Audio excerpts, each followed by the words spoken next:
पश्चिमबंग एवं आसाम रे बीजेपीर विपुल विजय पर एबे सरकार गठन प्रक्रिया जोरदार होईची।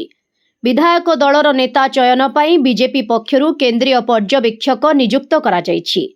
केंद्र गृहमंत्री अमित शाह को पश्चिमबंग पाई बीजेपीर पर्यवेक्षक भावे नियुक्त करा जायथिबा बेले राज्यर मुख्यमंत्री मोहन चरण माझी को सह पर्यवेक्षक दायित्व दिया जायछि। सूचना थाउ कि पश्चिमबंग समेत 5टी राज्यर विधानसभा निर्वाचन फलाफल आसीछि। 3टी राज्य बीजेपीर लहरी देखिबाकू मिलिछि, किंतु एही निर्वाचन मध्यरे समस्तंक उत्कंठा थिला पश्चिमबंग निर्वाचन को नहीं।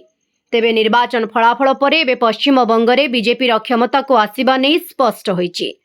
पश्चिमबंग विधानसभा निर्वाचन 2026 रे बीजेपीर ऐतिहासिक सफलता परे एबे बंगर मंग किए संभाळिबो ताहाकू नहीं चर्चा जोर धरिछि। प्रधानमंत्री नरेंद्र मोदी एवं अमित शाह नेतृत्व में निर्वाचन लड़ीथिला बीजेपी। प्रधानमंत्री राज्यव्यापी एक बड़ रैली करथिले। गत मास धरी प्रधानमंत्री मोदी लगातार भावे प्रचार सामिल होइथिले। ब्यूरो रिपोर्ट, स्वतंत्र वार्ता।